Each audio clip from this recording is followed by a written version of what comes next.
Hola amigos, estamos aquí con el Fantasma Suárez. Muchas gracias por aceptar esta entrevista. Y bueno, vamos a empezar así. Tienes varias nominaciones a Periodista del Año y cuéntanos cómo ha sido eso. Han sido por diferentes motivos. He encajado en el tema de investigación por un trabajo que hice de corrupción en el gremio arbitral, que son muchas historias sin resolver porque no se le da continuidad a una investigación, porque después encuentras trabas.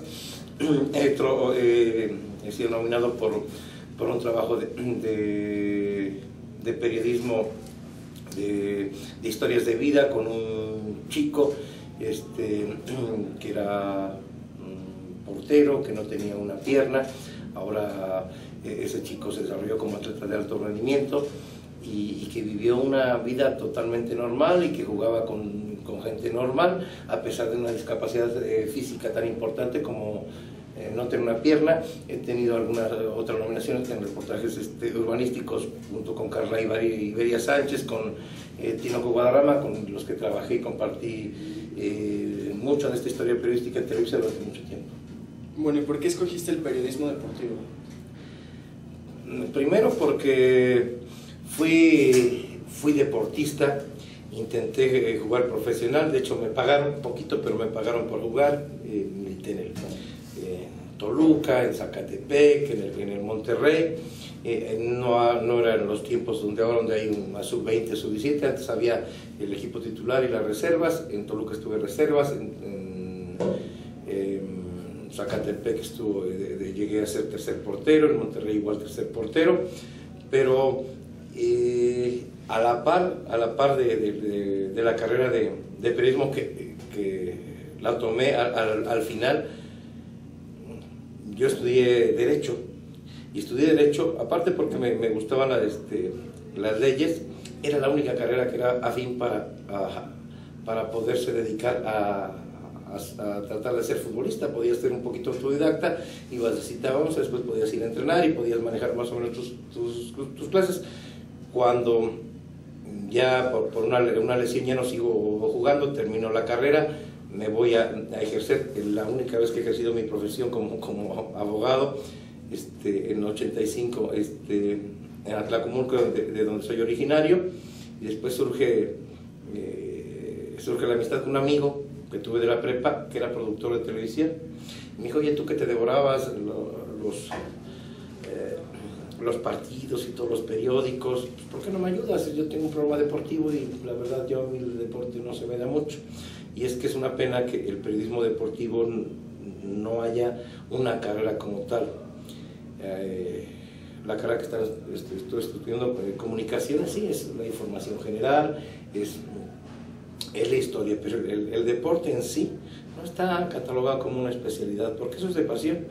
No podrás saberte las capitales de Sudamérica, ni podrás saber cuántos ríos hay en México, pero los que les gusta el deporte te saben las alineaciones del último al final, y no necesitas estudiarlas, te las aprendes por convicción o por pasión.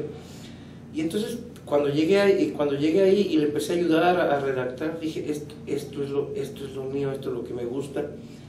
Y de la nada se empezó a forjar una carrera para la cual yo no me había preparado. Tuve mucha suerte. Te estoy hablando de 88, estuve un año en un canal de televisión que era Televisión Mexiquense.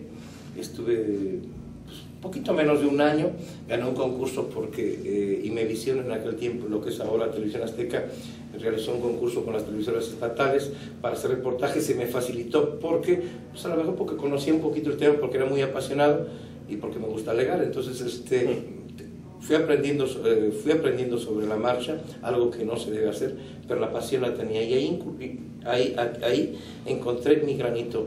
Y sobre todo, yo creo que la gran ventaja es que yo no me imaginaba ser José Ramón Fernández, ni Raúl Orbañanos, o Fernando Marcos. Yo disfrutaba el que pudiera ir a un partido de fútbol y que pudiera entrevistar a los jugadores. Eso era lo que me llamaba la atención, y de ahí surgió todo. Bueno, y las desventajas y las ventajas en el periodismo deportivo mexicano, ¿cuáles son? Las desventajas te lo comenté, que no hay una preparación adecuada para el que se dedica al periodismo deportivo, porque los micrófonos se han abaratado mucho y los jóvenes de ustedes es el futuro de las comunicaciones, de la televisión, de la radio, del internet, del Twitter, de todo esto que viene de las redes sociales, pero la libertad se ha convertido en libertinaje. A cualquiera se le da un micrófono sin la preparación adecuada y de repente caes en vicios muy frágiles, porque el periodista actual se documenta de lo que lee en el periódico, de lo que lee en internet, pero pocas veces se investiga, pocas veces se tiene contacto con el jugador, pocas veces se le pregunta a tal o cual directivo, y esa es una grave desventaja con los que están ahora viviendo el periodismo actual en todas las televisoras. Porque como tienes acceso a mucha información, sí, pero no sabes qué tan cierta sea la información que te están manejando en internet, sobre todo cuando estás haciendo periodismo de investigación. El otro periodismo para saber cuánto quedaron, si fue fuera de lugar o no, bueno, tienes el video y eso es muy simple, pero hacer otro tipo de periodismo, investigaciones de campo, historias de vida de cualquier uno de los otros jugadores requiere de tiempo y paciencia, y muchas veces los jóvenes no tienen paciencia y hay que llevarlos contigo. Bueno, y a la hora de salir un programa, de escribir un artículo, ¿te ponen alguna limitación? No, generalmente. ¿Te dicen, no, esto no lo puedes decir? O... ¿No te has encontrado como tal de qué no puedes decir? No puedes decir. Hay mucho de autocensura en esta carrera. Hay mucho de, si no lo digo porque como estoy en Televisa, no puedo criticar a América porque me van a llamar la atención. Y entonces, antes de que te lo digan, el periodista que está ahí prefiere no opinar. No porque te va a decir, no vas a opinar de la América, no va a decir que hizo trampa el vicepresidente y que se llevó una lana ahí, aunque tengas los datos, sino simplemente dice, no, ¿para qué lo toco? No me lo van a dejar pasar y me van a llamar la atención. Entonces, primero existe la autocensura y muchas veces lo que sí me pasó, y muy cotidianamente, es que tú haces una investigación, atabas cabos, hacías entrevistas, y cuando llegabas y presentabas un trabajo periodístico de tiempo documentado, simplemente te decían, no, ese no va al aire. Y esa es la censura que existe. Ese trabajo, porque trabajaste a veces semanas o meses, de repente te dicen, ese no va. Y la razón es esa, no va. Y si no tienes salida ahí, pues es difícil que tengas salida. Si tú trabajas en Televisa, no lo vas a poder hacer en otro medio, porque generalmente las televisoras o los medios de comunicación son exclusivos. Y bueno, ¿cómo consideras que se ejerce la libertad de prensa aquí en el periodismo deportivo? Ha mejorado muchísimo. Yo era de la gente que decía, hijo, ojalá nunca vaya a Televisa porque no me gustaba. Y al final de cuentas pasé gran parte de mi vida ahí. Estoy agradecido, es una gran empresa, la mejor en cuanto a tecnología, medios de comunicación. Tengo grandes amigos ahí, pero había cosas que no me gustaban. Había mucho la autocensura, el decir, si no puedes opinar. Hubo una etapa negra en Televisa donde sí se les cuestionaba y te evitaban las repeticiones, y no podías criticar a la América, no podías criticar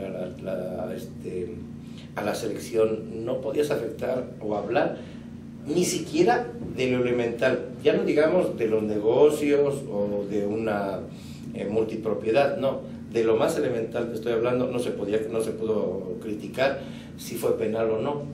Hasta ese grado llegaron. Afortunadamente, a partir de los 90 llegó Alejandro Burillo y él en una junta, enfrente de todos y en varias cenas, aquí se acabaron. Si tenemos esto, lo decimos. Si la América la regó. Si el técnico se equivocó. Si se equivocó el directivo, se equivocó. Empezó a haber la apertura, pero existió la autocensura. El periodista joven que decía, ¿para qué me meto en problemas? O el periodista ya veterano que decía, ¿para qué me meto en problemas? Si así he hecho una carrera, pues me muevo, mejor me sigo ahí, aunque tenías la libertad. Esa es la problemática entre qué tanto te censura una empresa que sí existe y qué tanto te autocensuras tú como periodista. Y bueno, ¿cuál es la razón de que haya mucha o tanta libertad de prensa? ¿O poca? Dependiendo del medio en donde estés, dependiendo qué tantos intereses afectes.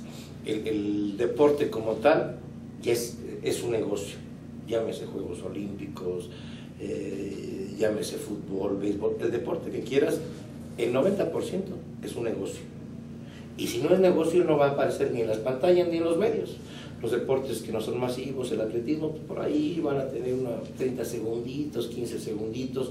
Los deportes que no son masivos, porque no son negocio, no los vas a ver en ninguna pantalla, los vas a ver así en cuentagotas, muy de vez en cuando. Entonces, al ser un negocio, las empresas tienen que cuidar su negocio. Si un partido de fútbol me trae muchos patrocinadores, y de eso vivo, y me patrocina un banco, Banamex, y empiezo a hablar que este producto es malo, es corrupto, no sirve, es de quinta categoría, pues el anunciante dice, me estás anunciando un producto que me dices que es malo, ¿por qué me lo vienes a vender como un gran producto?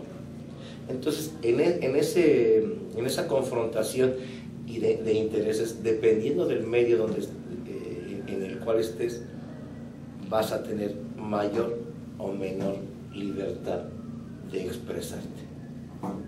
Y bueno, ¿qué tanto consideras que se manipula la información aquí en este medio, en el periodismo deportivo?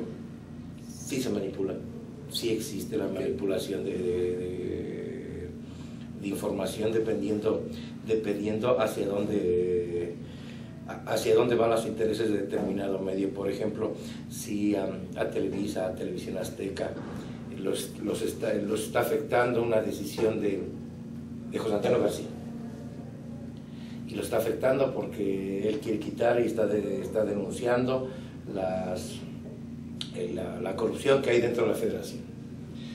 Y ahí están los amigos de Televisa o de Televisión Azteca.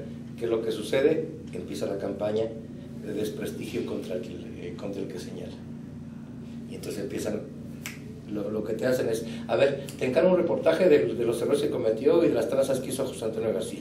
Y entonces tiene la difusión masiva, aunque el entrevistado en este caso, digo, por ponerte un ejemplo, José Antonio García, vaya y se defiende en un programa, sí, tendrá un programa de 1 hora, un noticiero de 15 minutos, sí, pero la televisión y el medio de comunicación es implacable.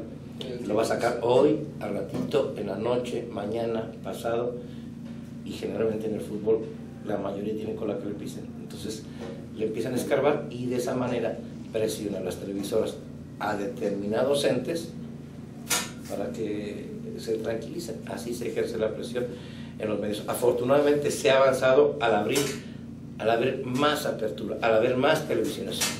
Cuando el monopolio como tal, como Televisa, he trabajado en Televisión Azteca, en Televisa, en Multivisión, en Fox, ahora en ESPN, a medida de que se crecen los canales, a medida que tienes la fortuna de tener redes sociales, a medida de ese crecimiento, tiene que haber apertura, porque antes podían callar a 1 o a 2, ahora la gama es más amplia y la gente ya no es tan sumisa, la gente te oye lo que dices, podrá estar de acuerdo o no, pero va a ver qué dice el de enfrente, y luego va a cambiar de canal y va a ver qué dice el otro, y si coinciden podrá tener una opinión en común.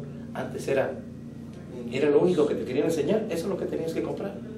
Bueno, y sí has tenido varias experiencias de tus compañeros que lo censuran por todo esto de los intereses, pero cuéntanos cómo se vive dentro de la empresa. Todas las empresas se manejan diferentes, sí, y las represalias hay muchos dependiendo del tipo de periodismo que ejerces. Lo más fácil, bueno, no tan fácil, que tiene todas las etapas del periodismo, el escrito, el radial, el de investigación, el de color, tienen pros y contras. Para todo tienes que estar preparado. Hay cosas para las que sirves, hay cosas para las que no sirves, o no eres tan brillante como para algunas. Si te dedicas al periodismo de investigación, el que no se conforma con decirte Guadalajara ganó 2-1 y contrató a Cruyff y hoy salió un comunicado y Cruyff renunció, eso es muy simple, para eso nunca vas a tener ningún problema. pero el que trata de investigar por qué salió determinada persona, voy a preguntar. Generalmente en este medio, el futbolista, el dirigente, la mayoría mienten, y mienten parcialmente, te dicen las verdades a medias, lo que tú quieres oír. Alguien te dice, oye, cuida, va a haber, hay un jugador donde hicieron trampa con Jaguares y es fulanito de tal. Eso no se lo tienes que comprar, tienes que... Dices, bueno, ¿por qué me lo está diciendo? A lo mejor porque le caigo bien, pero tú no se las tienes que comprar. Dices, a ver, Tienes que mandar a investigar. entonces tienes que investigar, a ver qué te dice el otro, y después generalmente toma lo que te dice un agente, toma lo que te dice la otra gente, toma lo que te dice otra gente, y si pones eso a la mitad, generalmente le vas a atinar. Cuando haces ese periodismo de investigación donde tocas intereses de algún club, de algún jugador, de algún medio, generalmente tienes represalias que van desde que te despidan, desde que tratan de sobornarte. Un agente, Carlos Hurtado, que es el que manda en Cruz Azul y que compra millones y millones de jugadores, una vez me ofreció un coche, me ofreció $800,000, que escogiera el coche que quisiera, donde quisiera. Y eso, dices, bueno, si yo nada más lo digo, pues no tengo ninguna prueba, pero si tú lo tienes que grabar. Porque si no, no tiene validez, es mi verdad contra tu verdad. Y a veces parecería foto de político, pero yo me metí a mi grabadora y lo tenía grabado. Y decías, y cuando empezabas a atar cabos, y es que tú me dijiste y pasabas ese tipo de grabación, empezaban las presiones.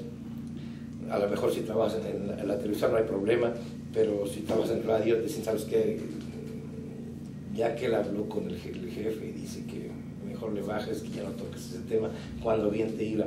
Ha habido casos como Héctor Huerta, que también es un periodista investigador de los mejores que hay en el país, que lo han corrido de proceso, o sea, publicaba una nota, un reportaje bien investigado, y a los 20 días ya no estaba, y la explicación es que me llamaron y me dijeron que estabas fuera. Así se cocinaba.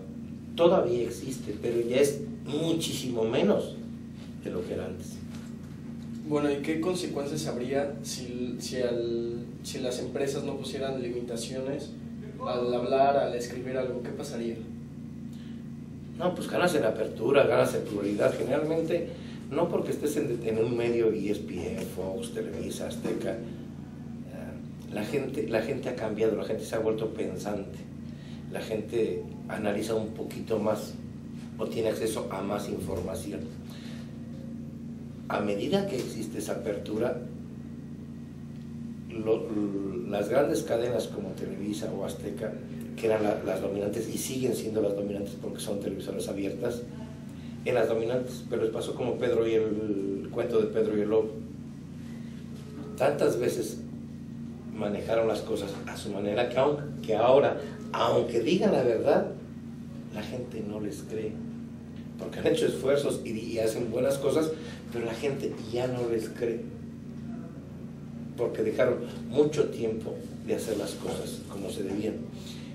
Y se puede decir, bueno, es que ¿por qué demonios no dijiste eso cuando estuviste 17 años en Televisa, o los 3 que estuviste en Azteca, o los 2 que estuviste en Multivisión?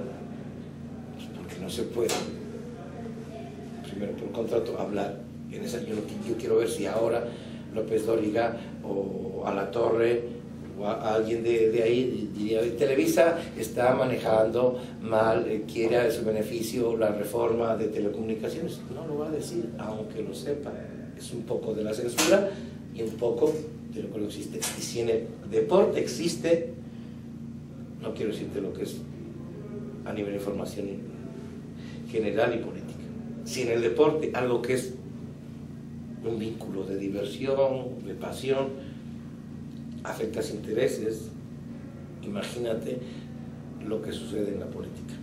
Es más difícil y más complicado. Bueno, o sea, ¿consideras que hay algún medio donde se pueda ejercer, donde puedas decir más lo que quieras? Sí. ¿O hay otros que...? Sí, yo creo que sí, en esta apertura, lo que es ESPN, lo que es Fox, a lo mejor no tiene los partidos de la selección nacional, Efectivamente no tenemos la transmisión porque la transmisión es de la televisión abierta. Pero aunque está restringida y es televisión restringida, mucha gente ve el previo, los que hacen en ESPN o los que hacen en Fox, y luego ven el partido. Y al final, aunque ellos, los televisiones abiertas, hagan sus debates abiertos, le vuelven a cambiar. Los que tienen posibilidad, lamentablemente. Afortunadamente ya vienen 2 canales de televisión abierta, uno que será del señor Slim, otro que será de los señores Vargas, y entonces sí, la lucha por esa credibilidad se ofertará de mayor medida y a gran escala en toda la República Mexicana. ¿Y qué entiendes o cómo ejerces la libertad de prensa? Con criterio, con responsabilidad. A veces tener información, si no tenemos la experiencia, si no tenemos los controles, alguien que nos guíe, el joven que es muy impetuoso, que está empezando y que tiene ganas de decir algo y de trascender, se apresura. Y de repente el tener un micrófono les da mucha valentía y opinas, o injurias, o insultas, o cuestionas cosas que todavía no estás listo para hacer. Las cosas se tienen que ganar poco a poco con responsabilidad. El periodismo, el deportivo o en la comunicación es una carrera no de velocidad, es de constancia. Algún día me voy a referir a una anécdota de, para mí, el mejor periodista que ha existido en este país, que era don Fernando Marcos, que me dijo, cuando yo empezaba y andaba de aquí para acá, yo quería ella criticar y decir todo lo hace mal la federación y todo lo hace mal tal jugador, porque la televisión y los medios te dan esa posibilidad. Me dijo, Nacho, hay que ir con calma, esta es una carrera de constancia, no de velocidad. Al principio en esta carrera trabajas un chingo y te pagan una mierda, pero si eres constante, eres capaz, al final trabajas una mierda y te pagan un chingo. Pero es una carrera de resistencia, pero sobre todo de pasión. Todo llega en su momento dado. No por el hecho de ser joven te quiere decir que tienes la razón. Tienes que equilibrar la experiencia con la juventud, y al joven que tiene todo el futuro, irlo llevando poco a poco, desarrollarlo como periodista, desarrollarlo con fundamentos, con investigación, con trabajo de redacción, para que llegue a ser más allá de un lector de noticias, más allá de un presentador. Les presentamos el partido de México-Honduras a continuación, de San Pedro Sula, un partido impresionante. No, presentadores de noticias vas a encontrar muchos, periodistas vas a encontrar muy pocos. Y la diferencia es el trabajo que cuesta. A lo mejor eres güerito, de ojos azules, y retratas bien, pues vas a llegar. Pero ratito la gente, si no te compra lo que tú le dices, y no tienes credibilidad porque no tienes contacto, porque lo bonito es aparecer aquí, pero el trabajo está detrás, cuando haces muchas llamadas, cuando investigas, cuando te metes a las redes, para que estés listo, para cuando llegue ahí pueda decir algo, por lo menos investigado, por lo menos que tengas los sustentos que fomente tu experiencia. La juventud tiene que tener cuidado por la apertura que hay, ¿sí? Es de ustedes el futuro, pero con mesura, con dedicación, con profesionalismo, no todo lo que ellos son.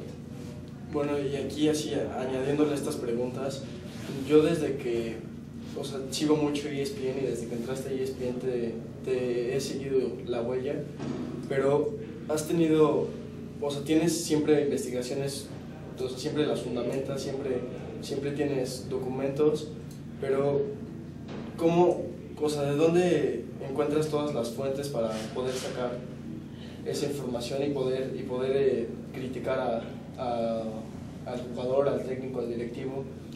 Mira, cuando toco temas álgidos como temas de dinero, nadie, bueno, el Mocharejas te negaba, que al principio te negaba que él tuviera participación en un crimen, Digo, esto no lo comparas con cosas tan criminales, pero en el fútbol sucede así.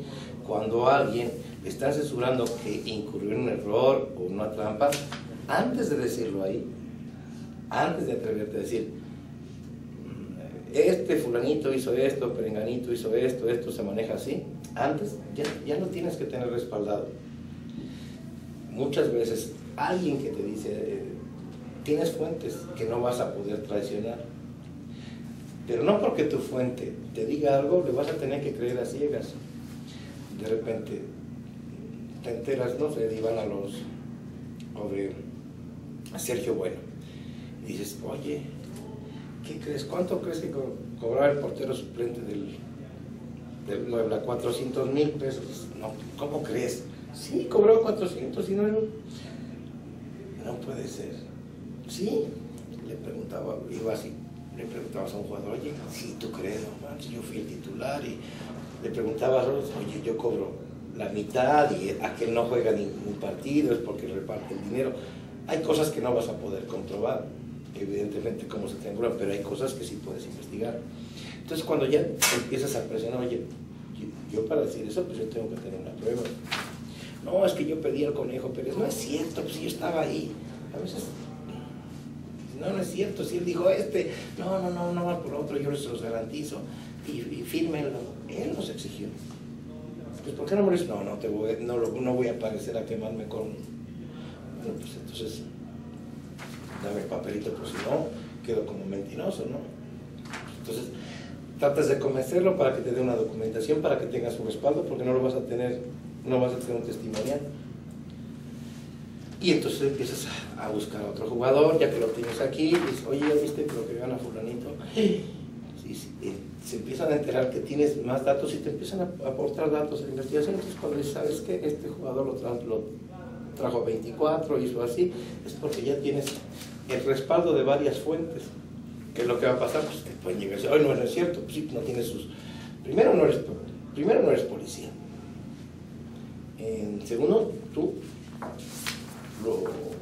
haces un trabajo de investigación, tienes tus fuentes, tienes con qué sustentarlo, es decir, no, a ver, le pagaron a aquellos por burros, ¿A mí qué me preguntas?